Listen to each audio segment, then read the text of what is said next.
지난주까지 아브라함 얘기를 마치고 오늘부터는 이삭 얘기로 들어갑니다. 창세기는 아브라함과 이삭과 야곱과 요셉 네 사람 인물 연구를 하면 창세기는 50장이 다 끝납니다. 그러나 네 사람 속에 하나님이 다 들어가 있고 온 인류가 다 들어와 있습니다. 창세기 아브라함은 하나님을 보여주는 그림입니다. 이삭은 예수님을 보여주는 그림입니다. 야곱은 이름이 두 개 있어요. 야곱이 변하여 이스라엘이었는데 그것이 옛사람이 변하여 새사람이 되는 요셉을 성령을 상징하는 것이 야곱입니다.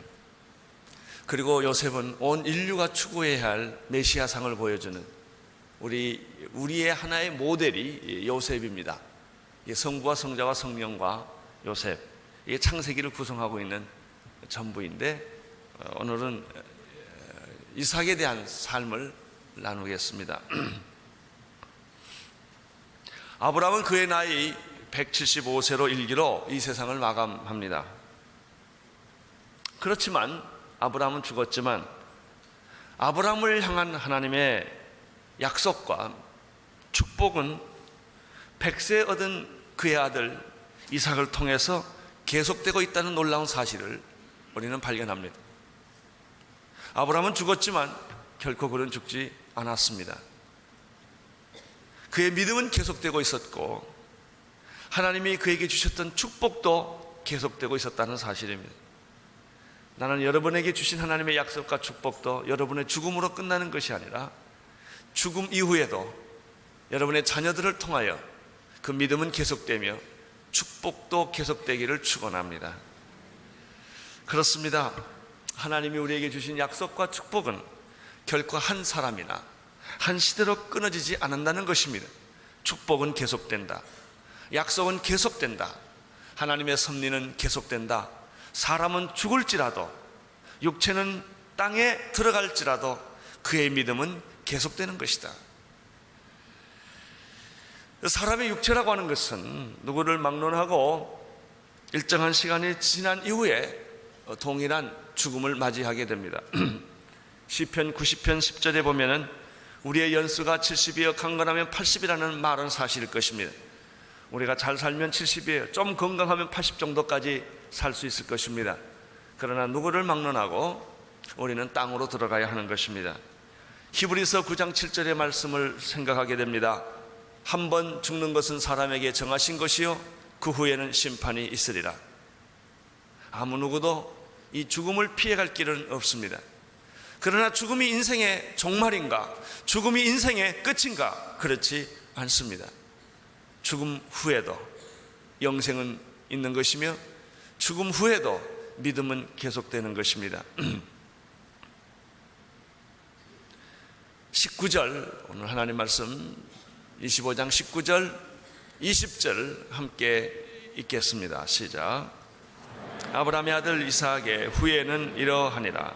아브라함이 이삭을 낳았고 이삭은 40세 리브가를 취하여 아내를 삼았으나 리브가는 밧단 아람의 아람 족속 중 부델의 딸이요 아람 족속 중 라반의 누이였더라. 아브라함에게는 여러 아들이 있었습니다. 우리가 첫째 하는 것은 하갈을 통하여 난 이스마엘도 아브라함의 아들인데 첫째 아들입니다. 둘째는 14년 후에 태어난 사라의 몸에서 태어난 이삭이라는 아들입니다.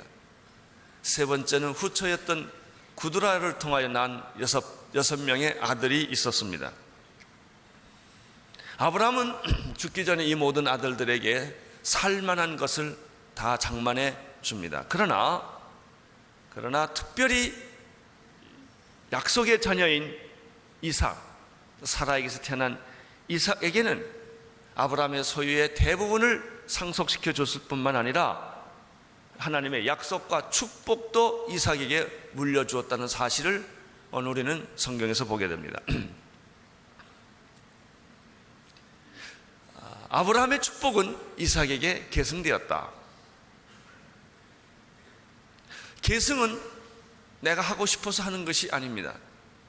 하나님의 약속과 섭리와 축복이 있을 때 계승은 일어납니다.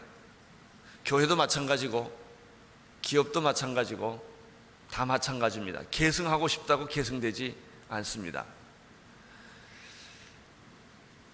계승에는, 이 영적 계승에는 하나님의 특별한 섭리가 있기 마련입니다. 그러면 약속의 자녀를 통하여 하나님의 축복이 계승된다, 이어진다라고 하는 뜻은 어떤 의미를 갖습니까? 어떻게 그 계승이, 축복이 계승된다는 말입니까? 여러분의 축복은 어떻게 다음 세대로 계승될 수 있습니까? 여기서 오늘 아주 중요한 메시지 하나를 우리는 성경에서 발견하게 됩니다. 아브라함의 축복은 자녀를 통하여 계승되는데 가장 중요한 채널은 가정이라고 하는 것입니다. 20절에 보면은 이삭의 나이가 40살이 되어서 그는 리브가라는 한 여자를 만나서 결혼하게 된다는 말씀이 있습니다.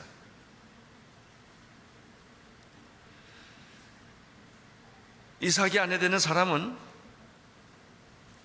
20절에 보면은 세상 여자가 아니라고 말했습니다. 하나님의 택한 여자입니다. 그 여자는 가나안 땅의 여자가 아니라 밧단 아람의 아람 족속 중 부두엘의 딸이요 아람 족속 중 라반의 누이라고 소개하고 있습니다. 하나님께서 택하신 가정을 통하여 하나님의 축복은 계속된다. 하나님의 택하신 사람들을 통하여, 그 하나님의 택하신 딸을 통하여 결혼이 이루어지고, 그 결혼을 통해서 가정이 만들어지고, 가정을 통하여 하나님의 축복은 계속된다고 하는 사실입니다. 여러분, 여기에 우리는 놀라운 하나의 진리, 하나님은 가정이라는 것을 통해서 축복을 이어가고 있다. 가정이라는 것을 통해서 대를 이어가고 있다. 가정이라는 것을 통해서 아들이 태어난다라고 하는 것입니다. 이게 왜 이렇게 중요한지 아세요? 오늘 우리 현대사회의 최대 비극은 가정의 붕괴이기 때문에 그렇습니다. 마귀는 여러분의 축복을 막는 방법을 잘 알고 있습니다. 마귀는, 세상은 여러분을 파괴시키는 비밀을 알고 있습니다. 그게 뭔지 아십니까? 가정을 붕괴시키는 것입니다. 일단 가정만 붕괴시키면 결혼하지 않고 살아라, 혼자 살아라, 결혼했지만 이혼하라, 결혼했지만 가정을 깨버려라. 여러분, 이 세상에서 가장 가정 붕괴가 심하게 지금 일어나고 있는 데가 러시아 쪽이라고 그러지 않습니까? 공산주의가 무너진 이후에 걷잡을 수 없이 가정이 지금 흔들리고 있고, 미국은 말할 것도 없고, 구라파도 말할 것도 없고, 이제는 전부 사람들은 결혼도 비정상적으로 결혼하죠. 동성연애가 극성을 부리고, 이제는 동성연애가 정상이, 정치적으로, 사회적으로 이 동성연애가, 게이가 이제는 정상적인 결혼한 사람보다도 더 소리를 높이고 그들의 자리를 잡아가고 있어요. 이 모든 현상들은 축복을 단절시키는, 하나님의 축복을 막는 유일한 방법은 가정을 깨버리는 것입니다. 이렇게 무서운 것입니다. 사탄이 21세기 마지막에 그들이 부리는 두 가지 전략은, 교회를 깨버리면 사람의 영혼, 신앙이 갈 데가 없습니다. 가정을 깨버리면 모든 가정은 다 흩어지게 됩니다. 그렇게 함으로 저주가 임하도록 만드는 것이며, 그렇게 함으로 축복을 막아버리는 유일한 방법이 바로 이것입니다.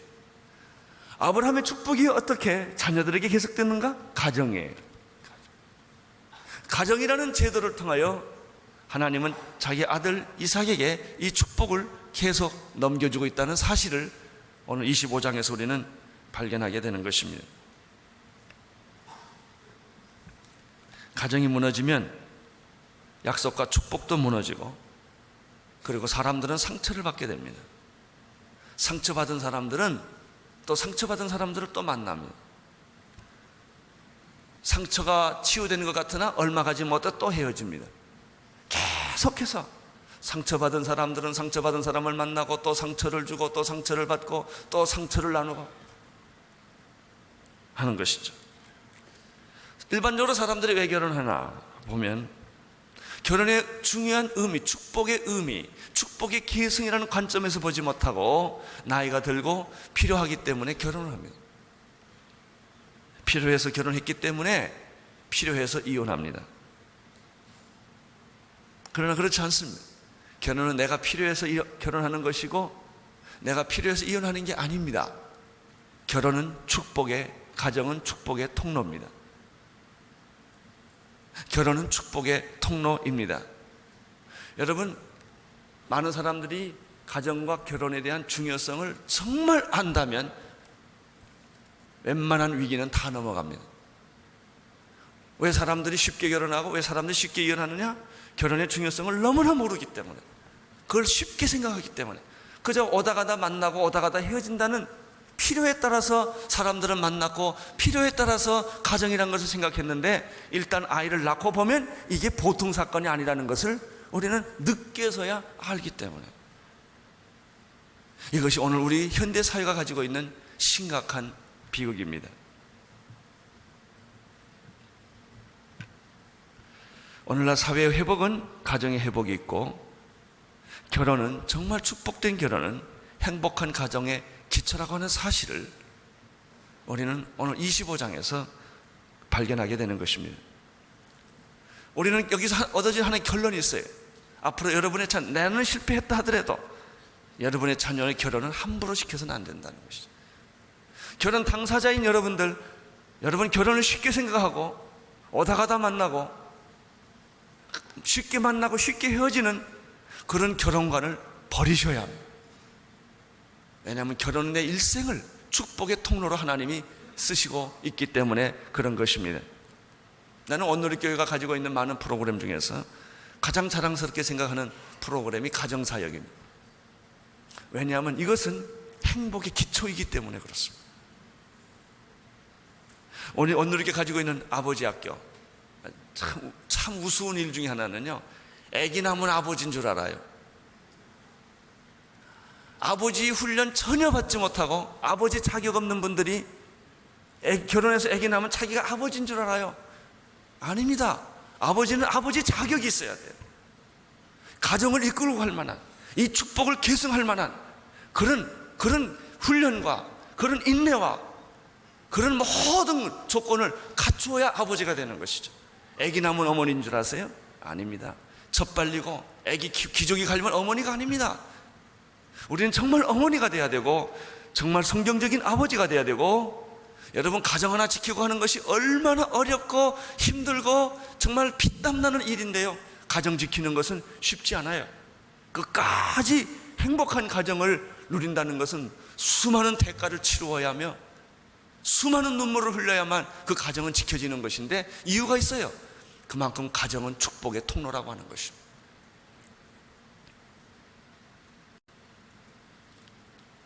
이삭은 나이가 40이 되어서 하나님께 택한 리브가와 결혼하게 되므로 아브라함에게 주었던 그 축복이 그 이삭을 통하여 흘러 넘치게 되는 것입니다. 그런데 오늘 21절에 보면요, 이렇게 축복된 결혼, 행복한 가정을 만든 이삭의 가정에도 문제가 있었다는 거예요. 결혼한 지 40살에 결혼했는데 60이 될 때까지 아기가 없습니다. 자, 21절을 보십시오. 21절 시작.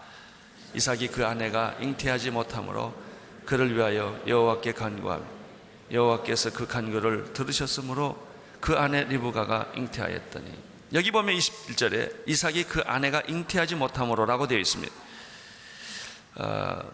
아기를 못 낳는 이유가 여자에게 있는지 남자에게 있는지는 정확하지 않지만 아무튼 리브가가 임신하지 못했다는 것이죠. 이 사실은 우리에게 뭘 가르쳐 줍니까? 하나님이 택하시고 하나님이 축복해 준 가정에도 문제는 항상 있다라는 거예요. 하나님이 택한 가정이면 아기 금방 낳아야 되잖아요. 문제 없어야 되잖아요. 근데 그렇지 않아요. 그것도 하루 이틀이 아니에요. 20년 동안 아기가 없는 거예요.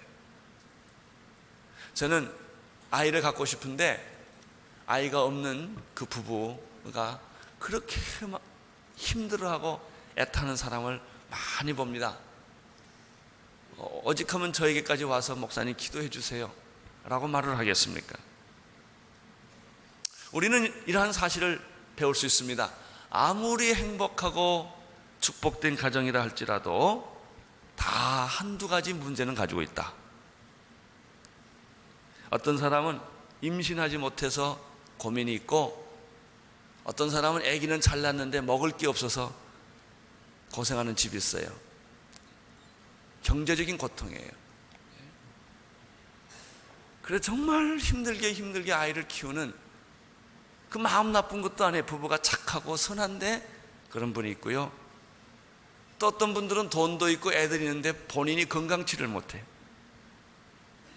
그래서 늘 연약한 몸으로 결혼 생활하기 때문에 고통스러운 가정도 있고요.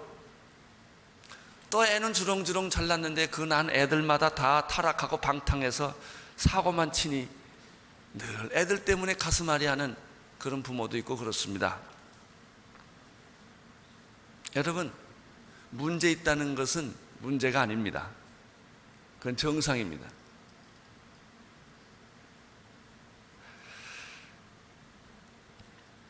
그래서 이삭이 오늘 성경 21절에 보면은 그 여자를 위하여 기도하기 시작했다는 말이 있습니다. 이삭이 그 아내가 잉태하지 못하므로 그를 위하여 여호와께 뭐 했죠?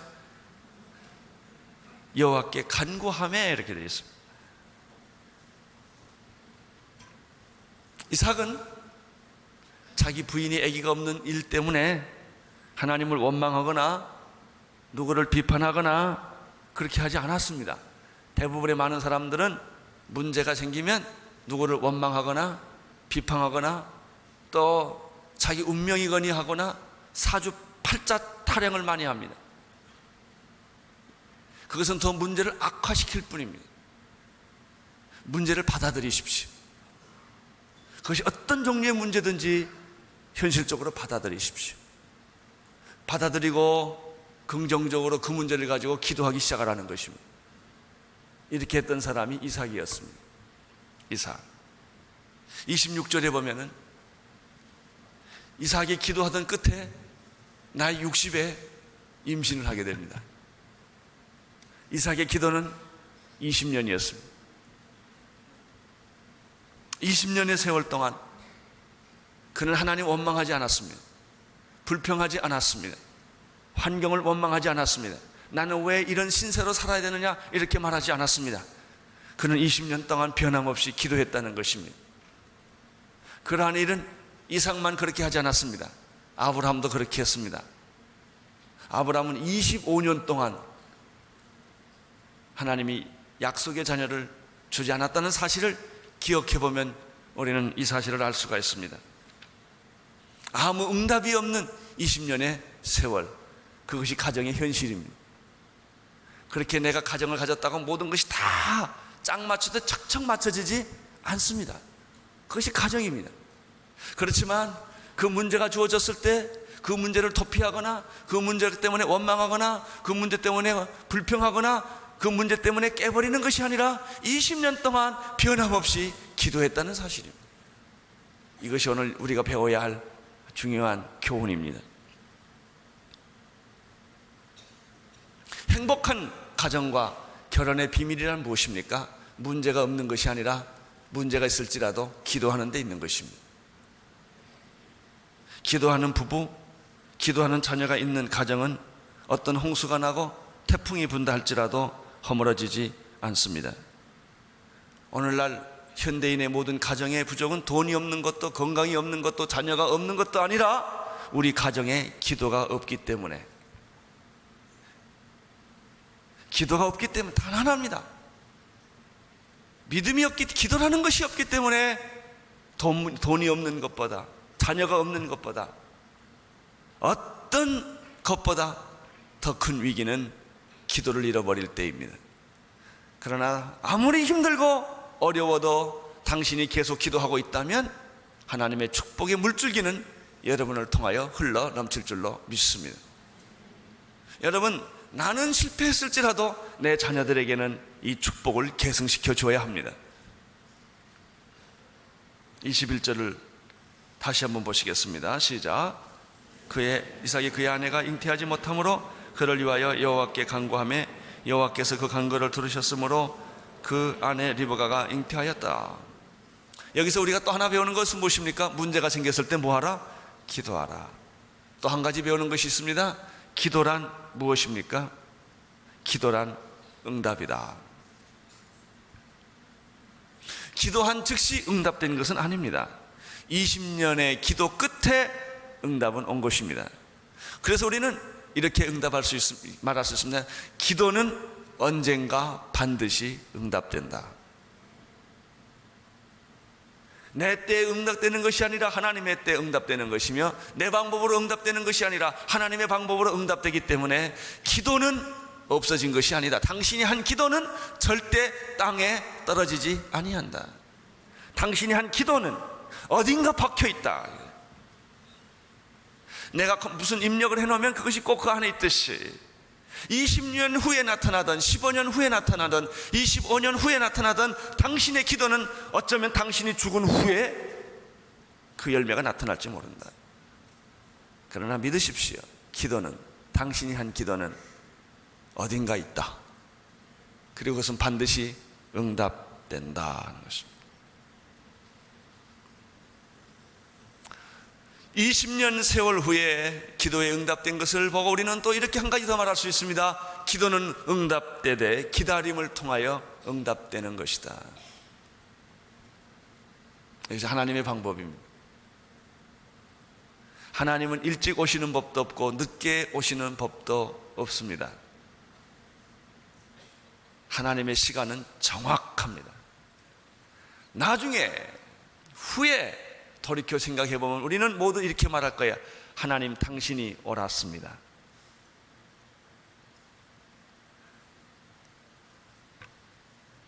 사랑하는 성도 여러분, 축복은 가정을 통해서 계승된다는 사실을 잊지 마십시오. 여러분의 가정을 소중하게 지켜야 할, 그렇게 엄청난 대가를 치르고 자존심을 꺾고 경제적인 손해를 보고, 그리고 정말 인간적으로 감당할 수 없는 그 모든 일들을 겪으면서도 가정을 지켜야 할 이유가 여기에 있어요. 그것은 축복의 통로이기 때문에 그렇습니다. 가정을 지키는 유일한 비결은 기도라는 사실. 기도. 역대상 16장 11절에 이런 말씀이 있습니다. 여호와와 그 능력을 구할지어다. 그의 얼굴을 항상 구할지어다. 구하라 그러면 주실 것이요, 찾으라 그러면 찾을 것이요, 문을 두드리라 그러면 열릴 것이니라. 마태복음 7장 7절에 우리가 잘 아는 말씀, 데살로니가전서 5장 16, 17, 18장 무슨 말씀이? 항상 기뻐하라, 쉬지 말고 기도하라, 범사에 감사하라. 이는 예수 그리스도 안에서 너희를 향하시는 하나님의 뜻이니라. 이미 가정의 위기를 만난 사람들, 아니 이미 가정이 깨어진 사람이라 할지라도 두려워하지 마십시오. 과거에 연연하지 마십시오. 지금부터 여러분이 기도하기 시작하면 여러분에게 새로운 가정을 주실 것이며, 여러분의 깨어진 가정은 회복될 것이며, 여러분의 자녀들은 이 축복을 받게 될 줄로 믿습니다. 기도 외에는 방법이 없습니다. 22절, 23절을 보십시오. 시작. 싸운지라 그가 가로되 이 같으면 내가 어찌할꼬 하고 가서 여호와께서 묻자온대. 23절, 여호와께서 그에게 이르시되 두 국민이 내 태중에 있구나. 두 민족이 내 복중에서부터 나누리라. 이 족속이 저 족속보다 강하겠고 큰 자는 어린 자를 섬기리. 22절 23절이요, 이게 또 참 우리를 헷갈리게 하는, 굉장히 혼돈하게 하는 그런 사건이에요. 드디어 그렇게 해서 20년 만에 임신을 했는데 쌍둥이를 임신한 거예요. 하나도 과부는 한 둘 줬는데 문제는 뱃속에서 둘이 싸우고 있다는 겁니다. 그러면 하나님이 하나만 주시지 왜 둘 줘가지고 그렇게 싸우게 하셨을까 하는 그런 시험이 듭니다. 신앙적인 시험이 들게 되는데 이게 아주 참 재밌습니다. 22절 보면 아이들이 쌍둥이가 태어났는데 태 속에서 서로 싸우는 거예요. 그래서 내가 어떻게 할까? 이거 왜 싸웁니까? 아이가 둘이서 뱃속에서부터 치고받고 왜 싸웁니까? 이 예언이에요, 예언. 이 두 아이는 두 국민을 말해요. 이 두 국민은 앞으로 계속 싸운다는 거예요. 앞으로 역사, 미래에 있을 이야기를 이 리브가라는 태 속에서부터 그러한 일들이 일어나고 있는 것을 미리 예언을 통하여 보여주시는 것입니다. 두 민족은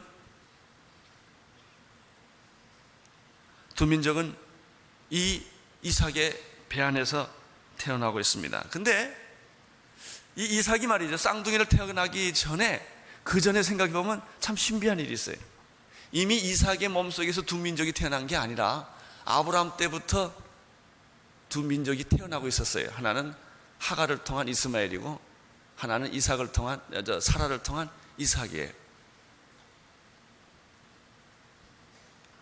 이스마엘은 배가 다른 형제인데 이삭보다 14년 위에요. 그래서 나중에 보면은 형이 동생을 섬기게 돼 있어요. 이것은 이미 이삭이 리브가가 임신하기 이전에 아브라함 때부터 있었던 사건이에요.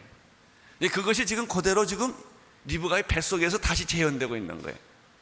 강한 자는 큰 자는 어린 자를 섬기겠고 이 족속은 저 족속보다 강하게 될 것이다. 내 태중에는 두 민족이 자라고 있다.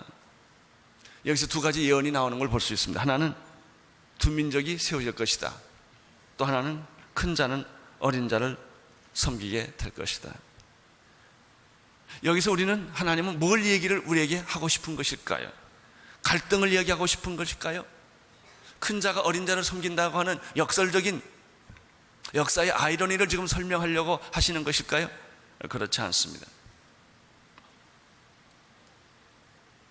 하나님께서 여기서 우리에게 보여주시는 메시지는 말라기 1장 2절 3절에 그 해답을 하고 있는 것을 볼 수가 있습니다. 전부 말라기로 돌아가시기를 바랍니다. 성경 제일 구약의 끝이 말라기 책입니다. 말라기에서 우리가 해결할 수 없는, 해석되지 않는 이 메시지를 명쾌하게 이렇게 대답하고 있습니다. 말라기 1장 2절 3절 한번 같이 읽도록 하겠습니다. 여호와께서 가라사대 내가 다시 보기, 아직 책을 못 찾은 분에서 구약 제일 끝이에요. 구약 마태복음 전에 말라기가 있습니다. 1장 2절 3절 시작. 여호와께서 가라사대 내가 너희를 사랑하였노라 하나 너희는 이르기를 주께서 어떻게 우리를 사랑하셨나이까 하는도다. 나 여호와가 말하는 에서는 야곱의 형이 아니냐. 그러나 나는 야곱을 사랑하였고 에서는 미워하였으며 그의 산들을 황목케 하였고 그의 산업을 광야의 시랑이에 붙였느니라. 얼른 보면 하나님의 편애 같아요.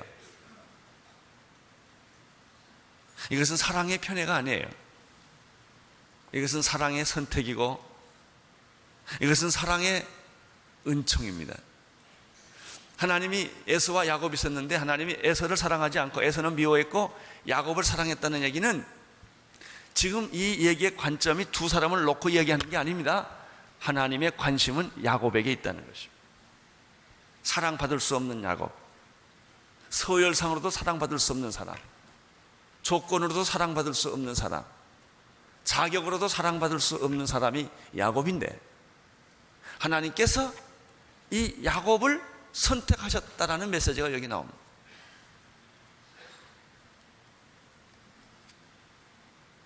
이것은 누구를 사랑하고 누구를 미워하는 얘기가 아니라 그것은 나를 얼마나 사랑하시고 자격 없는 나를 얼마나 불쌍히 여기시고 은혜 받을 만한 사람이 아닌 나를 얼마나 은혜를 베풀어 주느냐는 얘기입니다. 여러분은 에서가 아니고 누구예요? 야곱이에요. 여러분이 조건으로 따지면 서열이 안 돼요. 우리는 새치기하고 들어와서 구원받은 사람이요. 다 정상적인 줄을 서서 구원받은 사람들이 아니에요. 우리는 이미 원서 마감 뒤에 원서 내는 사람들이에요. 우리는 이미 자격이 없는 사람들이었어요. 우리는 이미 축복을 받을 만한 그런 근거가 없는 사람들이었어요. 이미 우리는 사형 선고를 받았고 본질상 진노의 자식이었고 우리에게는 구원의 가능성이 전혀 없는 존재였다고요. 사람들이 하나님을 불공평하다고 생각하는 까닭이 뭔지 아세요? 어차피 죽기로 사형 선고 다 됐어요. 그는 사형 선고를 받아야 돼요.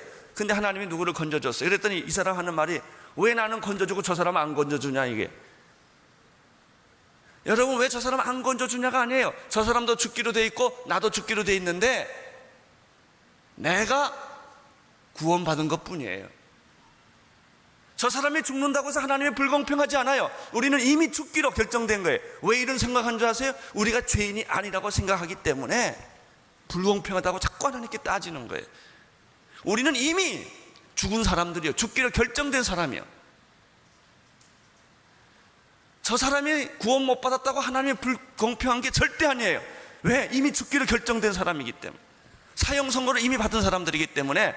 그런데 놀랍게도 내가 사형 선고를 받았는데 내가 구원받은 거예요. 저 사람은 왜 구원 못 받고 왜 나는 구원 받았냐라는 논리가 아니에요. 우리의 논리는 하나밖에 없어요. 하나님, 나 같은 죄인을 어찌 구원해 주십니까? 어찌 살려 주십니까? 하나님, 우리 민족은 5천년 동안 하나님이라는 하자도 생각 못하는 그런 민족이었고 성경이라는 성자도 모르는 그런 민족이었습니다. 100년 전까지만 해도 흑암에 앉아있던 백성이고, 우리가 가졌던 종교는 무당과 불교와 유교 이런 것밖에 없었어요. 그리고 죽음의 그늘에 앉아있던 백성이었는데 100년 전에 선교사님들이 이 땅에 복음을 가지고 들어와서 그렇게 말하니까 또, 그럼 500년이 죽은 사람은 어떻게 되냐? 뭐 무르나 마나죠. 뭐 이미 다 죽기로 되어 있는 사람인데. 그런데 나를 구원해 주신 거예요. 여기에 선택의 비밀이 있어요. 여기에 구원의 비밀이 있어요. 여기에 섭리의 비밀이 있어요. 여러분, 이걸 깨달은 사람은 어떻게 하는 줄 아세요? 여기 못 있어요. 당장 나가서 구원 전도하는 거예요. 내가 구원받은 걸 생각하면, 이 특별 차별된 은혜를 받은 걸 생각하면 견딜 수가 없어요. 왜? 내가 전도하지 않았기 때문에 죽어가는 수많은 사람들이 과거에 있었다는 걸 알기 때문에 이 비밀을 깨닫고, 나는 이 직업을 있을 수가 없는 거예요. 이 자리에 있을 수 없는 거예요. 빨리 가서 복음을 모르는 사람들에게 복음을 전하지 않으면 안 되는 긴박성, 그런 긴박성을, 진짜 구원의 선택을, 이 선택과 섭리의 비밀을 아는 사람들은 구원의 긴박성을 느끼는 거예요. 그게 허드슨 테일러 아닙니까? 허드슨 테일러가 너무 힘들어서 중국을 떠나려고 했을 때 밤의 꿈에 하루에도 수십만 명이 지옥으로 떨어가는 영혼을 보게 해준 거예요. 하룻밤에 얼마나 많은 사람들이 지옥에 가는 걸 보고 충격을 받잖아요. 그래요. 왜 저 사람은 지옥 갔는가? 왜 저 사람은 구원받지 못했는가가 아니에요. 지금 그런 질문하라고 이 말씀 준 거 아니에요. 하나님이 왜 나를 구원했냐 이거예요. 나도 이미 저 사람들과 똑같이 죽어야 하는 존재였고 버림받은 존재였고 구원의 가능성이 없는 존재였지만 하나님이 나를 사랑하시사, 야곱은 축복의 기회를 받을 만한 서열이 아니에요. 그는 둘째 아들이에요. 그럼에도 하나님은 야곱에게 은혜를 베풀어 주셨고, 이것은 에서가 잘못됐다는 것이 아니에요. 하나님이 야곱을 택했다는 것을 의미하는 것이죠. 이런 사건이 리브가의 뱃속에서 일어나고 있는 것입니다. 로마서 3장 24절에 이런 말씀이 있습니다. 그리스도 예수 안에 있는 구속으로 말미암아 하나님의 은혜로 값없이 의롭다 하심을 얻은 자 되었느니라. 에베소서 2장 4절 5절 보면, 긍휼에 풍성하신 하나님이 우리를 사랑하신 그 큰 사랑으로 인하여 허물로 죽은 우리를 그리스도와 함께 살리셨고, 에베소서 2장 8절 9절 너희가 은혜를 인하여 믿음으로 말미암아 구원을 얻었나니 이것은 너희에게서 난 것이 아니요 하나님의 섭리라. 행위에서 난 것이 아니니 누구든지 자랑치 못하게 하려 하십니다.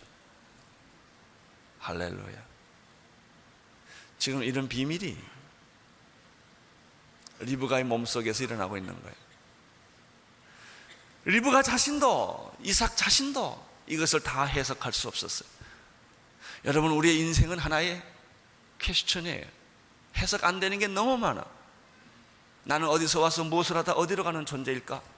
우리가 이 세상을 살아보면요, 해석되지 않는 논리적 모순이, 불합리성이 우리의 삶에 얼마나 많은지 몰라요.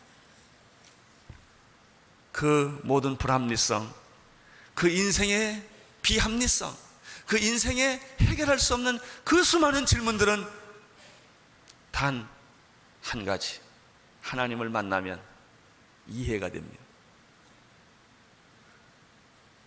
하나님을 만나면 해석이 됩니다. 그리고 눈물을 흘립니다. 하나님, 나 같은 죄인을 어찌 버리지 아니하시고 사랑해 주셨습니까? 나도 정말 깜빡했으면 하나님 못 만날 뻔했습니다. 그런데 하나님이 그렇게 신비스럽게 어떤 때는 나에게 병을 주고, 어떤 때는 나에게 망하게 하고, 어떤 때는 나로 하여금 좌절하게 하고, 어떤 때는 나를 자살시키려고 하는 그런 상황까지 끌고 가면서도 하나님은 나를 버리지 아니하시고 나를 건져 주셨습니다. 하나님은 나를 만나게 해 주셨습니다. 할렐루야. 이 사람은요, 밤잠을 못 자요. 너무 감격해서. 이걸 생각해 보면요, 그렇게 신비스러울 수가 없어요. 여러분, 예수 믿음과 신비스럽지 않습니까? 이런 사람은 신비스럽지 않을 거예요. 예수 믿고 뭐 믿은 것도 없고 안 믿은 것도 없고 그냥 늘 그냥 그렇게 사는 사람들은 이게 뭐가 뭔지 모르는 얘기일 거예요. 그러나 그 구원의 비밀을 아는 사람들은 참 신기해. 하나님, 그래서 제가 그때 대학을 떨어져서 재수를 했군요. 제가 그래서 폐병을 앓았고, 내가 내 자신을 돌이켜보면 그래요.